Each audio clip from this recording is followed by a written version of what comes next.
There's a moment in every conflict, a single, specific moment when the psychological balance of power shifts. Not the moment when the most bombs fall, not the moment when the most expensive hardware is destroyed, not the moment when the largest territory changes hands. Those are military moments. They are measured in ordnance and coordinates and casualty counts. The moment I am describing is different. It is the moment when one side looks at the other and sees, for the first time, something it has never seen before. Hesitation. At 1417 local time over the northern Arabian Sea, a United States Air Force B-52H Stratofortress, the most iconic symbol of American strategic air power in existence, an aircraft that has represented the credible threat of overwhelming U.S. military force for 7 consecutive decades, turned around. It did not turn around because it was hit. It was not hit. It did not turn around because it ran out of fuel, or because its engines failed, or because a mechanical fault grounded it mid-mission. It turned around because 2 Iranian F-14 Tomcat interceptors, aircraft that America sold to Iran before the 1979 revolution, aircraft that are now 40 years old, aircraft that, by every published Western assessment, should not be capable of threatening a B-52 operating with full electronic warfare support, had been shadowing it for 31 minutes at a distance close enough to achieve weapons lock, and the B-52's crew, its escort fighters, and the commanders watching the engagement in real time from a carrier strike group in the Gulf of Oman made the same calculation simultaneously. The risk of continuing was not worth what continuing achieved. And in making that calculation, a rational, defensible, militarily sound calculation, the United States Air Force handed Iran something that no missile strike, no drone swarm, no runway denial campaign, and no $4.2 billion hardware destruction event had yet delivered. Proof. Documented, filmed, broadcast to the world proof that American strategic air power in this theater can be deterred.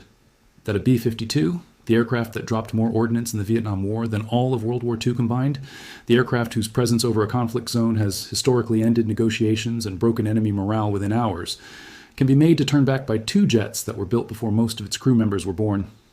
In 7 previous episodes of this series, we watched Iran fight a financial war, a logistics war, an infrastructure war, a war of asymmetric cost ratios and sequential engineering strikes designed to exhaust American resources without triggering a response that Iran cannot survive. Tonight, Iran won something more valuable than any of that. Tonight, Iran won a narrative. And in the modern world, narratives are the most powerful weapons ever invented. Welcome to Geopolitics Meets Money. This is episode 8, and this is the episode where everything you thought you understood about deterrence, credibility, and the true cost of American power in the Middle East gets re-examined from the ground up. Before we can understand what happened in those 31 minutes over the northern Arabian Sea, we need to understand what the B-52 was doing there, because the Pentagon's official statement, released 4 hours after the incident, described it as a routine freedom of navigation flight. That description is, at minimum, incomplete. A B-52H Stratofortress does not fly routine freedom of navigation missions. Freedom of navigation missions are conducted by naval vessels and occasionally by tactical fighters. Aircraft that can respond dynamically to intercepts, engage threats at close range, and operate within contested airspace without creating a strategic incident if they are challenged. A B-52 is not a tactical aircraft. It is a strategic platform. Its presence in any airspace is a deliberate political signal, not a navigational exercise. The B-52H that flew this mission, tail number 60034, operating under the call sign Doom 11, departed Diego Garcia in the British Indian Ocean Territory at 0944 local time, carrying a full combat load. Intelligence sources familiar with the mission's pre-flight configuration, speaking to Western journalists under background conditions, confirmed that Doom 11 was not configured for a training or navigation mission.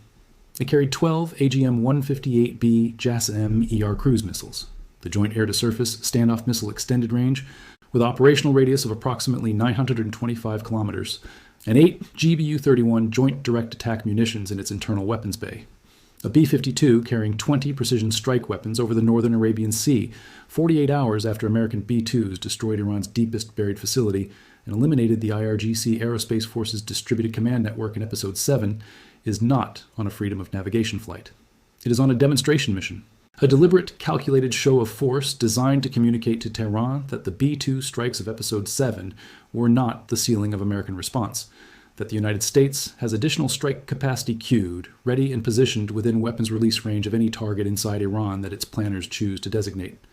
Iran's air defense network, battered but not eliminated by 7 episodes of Israeli and American strikes, detected Doom 11 approximately 340 kilometers from the Iranian coastline.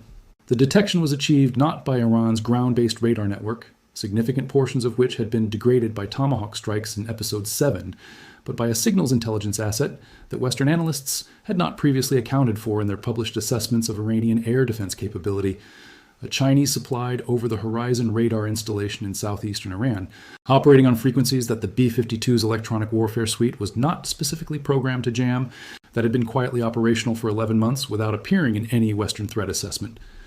Iran saw Doom 11 coming from 340 kilometers away. It had time to plan, it had time to position, and it had time to choose exactly which aircraft it would send to intercept, and why. Iran scrambled 2 F-14A Tomcats from Shahid Dasgaib Air Force Base outside Shiraz.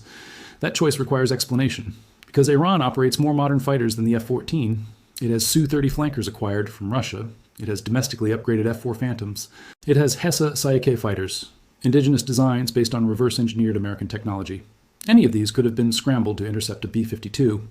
Iran chose the F-14, deliberately, consciously, as a message. The F-14 Tomcat is the most psychologically loaded aircraft in American military history. It was the fighter of Top Gun, the 1986 film that defined American air power mythology for an entire generation, and whose 2022 sequel broke box office records globally. It is the aircraft that American naval aviators flew from carrier decks, the aircraft that represented American technological dominance at the height of the Cold War. The aircraft that was so advanced that the United States imposed a complete embargo on spare parts after the 1979 Iranian Revolution, specifically to prevent Iran from keeping them airborne. Iran kept them airborne anyway, through black market parts networks, through reverse engineering, through cannibalizing airframes to keep others flying, through 45 years of improvised maintenance. That the aerospace industry said was impossible. Iran's F-14 fleet has been kept operational by sheer institutional determination against every logistical odd.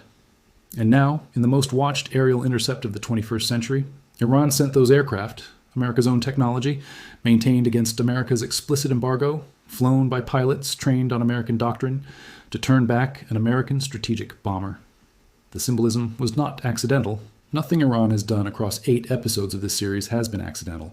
The F-14 carries the AWG-9 pulse Doppler radar, a system that, in its original configuration, can track up to 24 targets simultaneously and guide 6 AIM-54 Phoenix missiles to 6 separate targets, concurrently at ranges exceeding 100 nautical miles.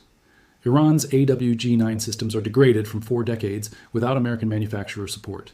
Their true operational range in current condition is classified. But the Phoenix missile, the longest-range air-to-air weapon ever carried by a fighter aircraft, remains in Iran's inventory in unknown quantities, and its theoretical engagement envelope extends well beyond any comfortable separation distance that a B-52 crew would choose to maintain. The B-52's electronic warfare suite, the AN/ALQ-172 defensive system, is optimized against surface-to-air missile radar frequencies, not against the AWG-9's specific pulse Doppler waveforms. In a beyond visual range engagement against an F-14 firing AIM-54 Phoenixes, the B-52's electronic countermeasures provide meaningful but not comprehensive protection. The crew knew this, the commanders watching from the carrier strike group knew this, and Iran knew that they knew. At 1346 local time, the 2 F-14s achieved radar contact with Doom 11 at a range of approximately 180 kilometers. They did not immediately close.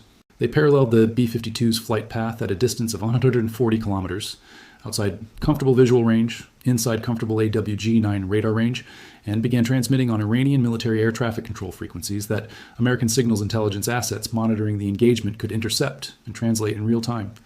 The transmissions were not tactical communications between the 2 F-14 pilots. They were communications between the F-14 flight lead and Iranian ground control. Communications conducted in Farsi, in clear, unencrypted language, describing the B-52's position, heading, altitude, and airspeed in precise detail.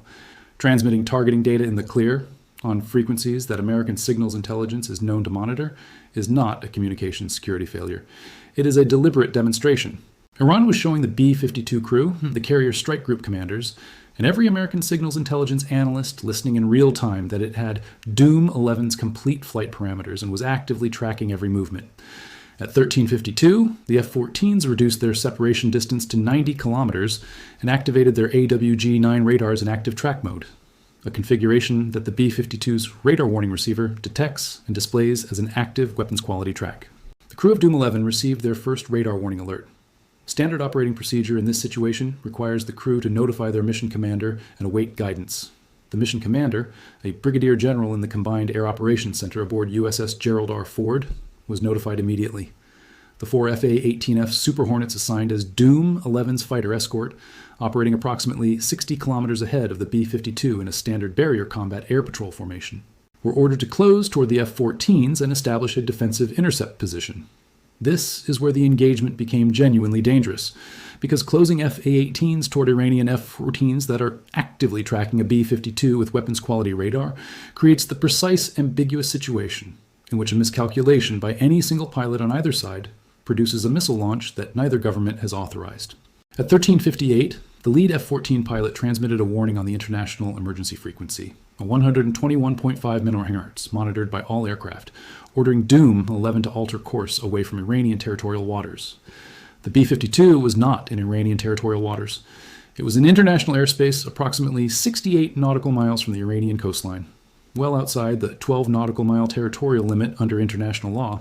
The warning had no legal basis. It had complete practical effect. At 14:02, the F-14s reduced separation to 47 kilometers. At 47 kilometers, an AIM-54 Phoenix missile fired from an F-14 reaches its target in approximately 68 seconds. The B-52's electronic countermeasures cannot guarantee a 100% defeat probability against a Phoenix at 47 kilometers. The 4 escorting FA-18Fs were now in a direct visual intercept geometry with the F-14s. Both sides had weapon solutions. Neither side had authorization to fire. Both sides knew the other had a weapon solution. This is the most dangerous configuration in military aviation.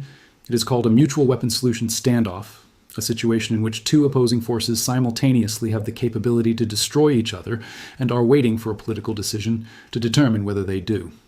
In a mutual weapon solution standoff, the side with the most to lose from an exchange that neither side wants, the side flying the most expensive, most strategically significant, most politically consequential aircraft, is the side with the greatest incentive to disengage. The B-52 is a $550 million airframe. It carries 20 precision strike weapons. It has a crew of 5. Its loss in a combat incident would be the most significant American aviation casualty since the Cold War, and would require a response that escalates this conflict to a level that neither Washington's political leadership nor its military commanders have publicly authorized. The F-14s are 40-year-old aircraft worth approximately $30 million each in operational condition. They carry pilots who have been trained in Iranian military doctrine to accept the possibility of non-return from an intercept mission prosecuted against a strategic adversary. The asymmetry of consequence is total. And at 14:04, the brigadier general aboard USS Gerald R. Ford made the decision that every rational military commander in his position would make. He ordered Doom 11 to alter course. Here is what the Pentagon statement did not include. Here is what makes those 31 minutes more significant than the turn itself. Iran did not declare victory and return to base the moment Doom 11 altered course. The F-14s followed. For 23 minutes after Doom 11 began its course alteration, banking away from the Iranian coastline, reducing speed, descending from its cruise altitude in the standard profile of an aircraft returning to base, the two F-14s maintained their 47-kilometer separation and continued tracking with active AWG-9 radar. They followed the B-52 through its entire turn. They shadowed it as it headed back toward Diego Garcia. They maintained weapons-quality radar lock for 23 additional minutes after the strategic bomber had already conceded the airspace. This was not defensive intercept behavior. An aircraft that has successfully turned back a threat returns to its patrol area once the threat has altered course. It does not follow the retreating aircraft for 23 minutes with active radar. This was documentation. Iran's F-14s were generating a complete radar tracking record of a US B-52 in retreat, a data record that will be shared with every Iranian military commander, every IRGC strategic planner, every proxy force commander from Yemen to Lebanon to Iraq, and almost certainly with Chinese and Russian military intelligence services, who have been studying this conflict's every development with intense professional interest. Iran was not just turning back a bomber, it was creating evidence. Evidence that the United States, the nation that has projected air power globally and without serious challenge for 80 years, can be made to retreat by a 2-aircraft intercept package flying 40-year-old jets.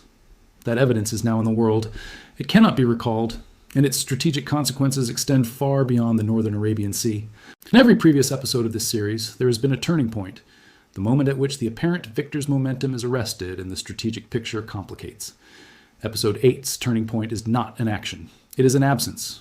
America did not respond, not immediately, not with the carrier strike group's air wing, not with a second B-52 sortie to re-demonstrate freedom of navigation in the same airspace, not with a Tomahawk strike on Shahid Dastgaib Air Force Base, from which the F-14s launched and to which they returned without incident, not with a public statement from the Secretary of Defense or the Chairman of the Joint Chiefs asserting that the intercept violated international law and would not be tolerated. The Pentagon released a statement describing the intercept as unprofessional and unsafe, the precise same language used to describe Chinese naval intercepts of American aircraft in the South China Sea, Russian intercepts of NATO aircraft over the Baltic, and Iranian intercepts of American drones in the Persian Gulf in previous years, language that has never once changed the behavior of the nation to which it was directed. Language that every military commander in Beijing, Moscow, and Tehran has learned to read as the diplomatic equivalent of an acknowledgement that no kinetic response is forthcoming. America's non-response was not weakness, it was calculation.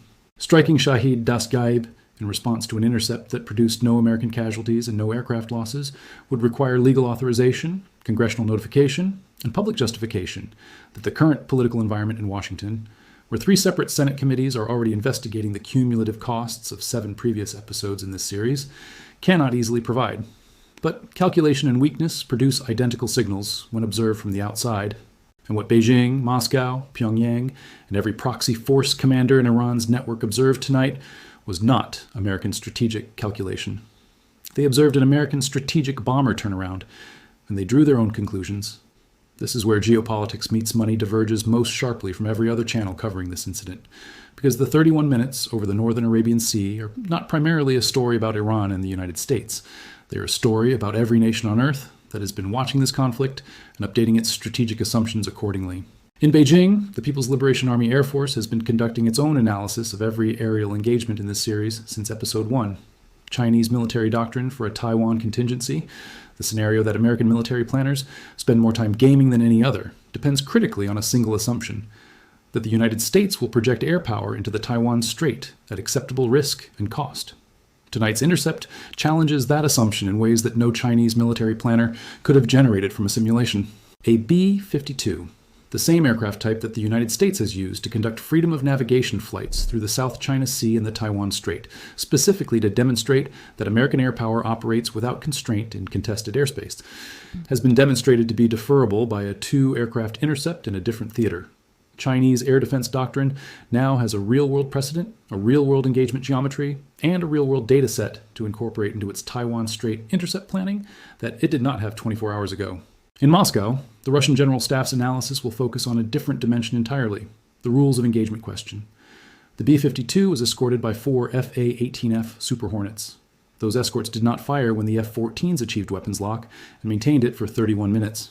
The mutual weapons solution standoff held without escalation because both sides chose restraint.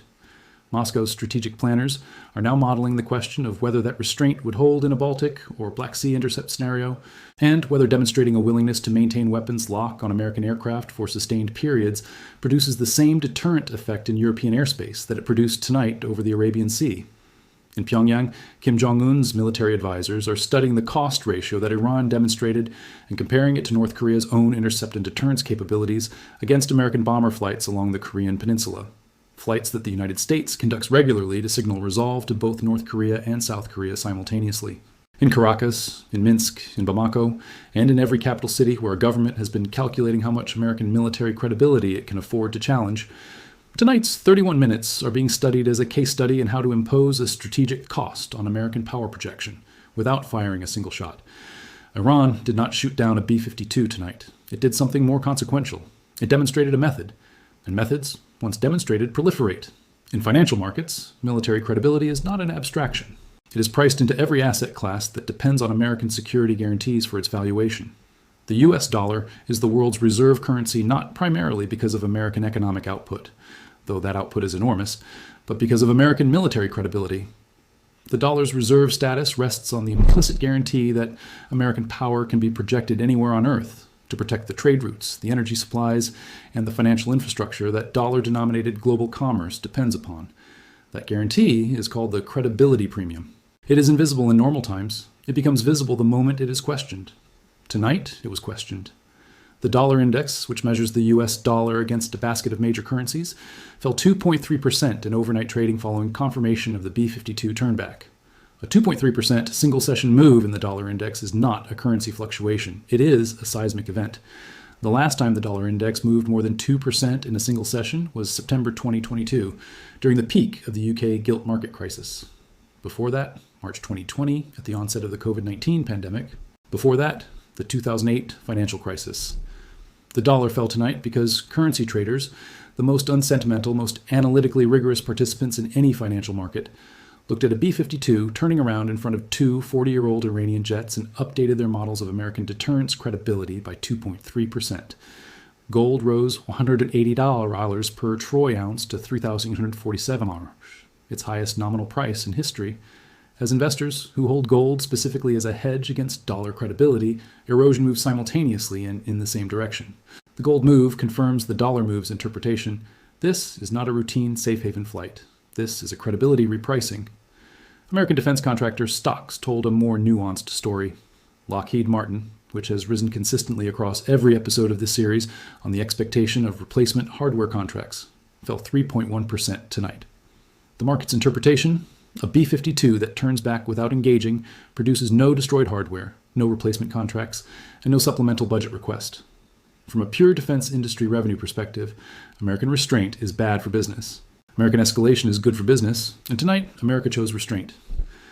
Taiwan Semiconductor Manufacturing Company, TSMC, the world's most strategically important technology company, whose fabrication plants in Taiwan produce approximately 92% of the world's most advanced semiconductors, fell 8.7% in Taipei trading as investors priced in the implications of tonight's credibility signal for the Taiwan Strait deterrence equation. An 8.7% move in TSMC represents approximately $47 billion in market capitalization, erased in a single session, driven entirely by the geopolitical signal of an American bomber turning back in a different ocean, 6,000 kilometers from Taiwan.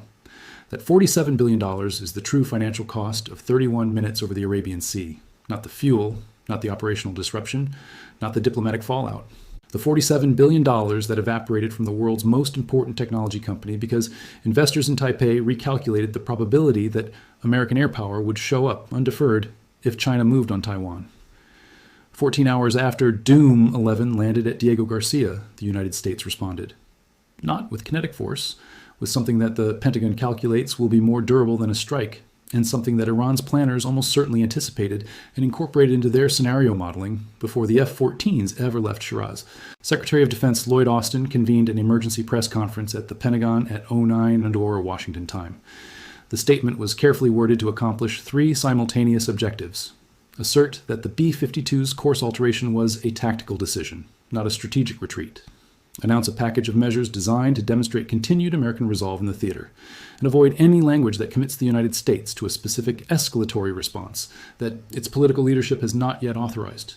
The measures announced, the immediate deployment of two additional carrier strike groups to the region, USS Dwight D. Eisenhower from the Atlantic Fleet and USS Carl Vinson from the Pacific Fleet, bringing the total American carrier presence in waters adjacent to Iran to 4 strike groups simultaneously, the largest concentration of American naval air power in a single theater since the 1991 Gulf War. The activation of an additional wing of F-22A Raptor 5th generation fighters to Al Minhad Air Base in the UAE, a base not previously featured in this series because it had not previously been operationally significant to the Iran conflict, and which now becomes the primary fixed-wing air superiority asset in the theater precisely because Al Udeid, Al Dhafra, and Ali Al Salem remain grounded. And the public announcement, for the first time in this conflict, that American strategic nuclear submarines conducting deterrence patrols in the Indian Ocean have been repositioned to firing stations within Trident II D5 ballistic missile range of Iranian territory. That last announcement is not a military action. It is a communication. Repositioning nuclear submarines to firing stations and announcing it publicly is the most explicit nuclear signaling the United States conducts short of a direct nuclear threat. And it represents a categorical escalation in the language of deterrence that Iran's supreme leadership will spend the next 72 hours evaluating with every strategic advisor it has. Iran turned back a B-52 with 2 jets. America responded by repositioning nuclear submarines. The asymmetry runs in both directions now. And here is the detail that no Western outlet is analyzing correctly in the hours after the American response announcement. Iran said nothing, no foreign ministry statement, no IRGC press conference, no Supreme Leader speech, no Friday prayer sermon from a senior cleric. no social media amplification from state-affiliated Iranian accounts that had been broadcasting every development in this series with immediate enthusiasm.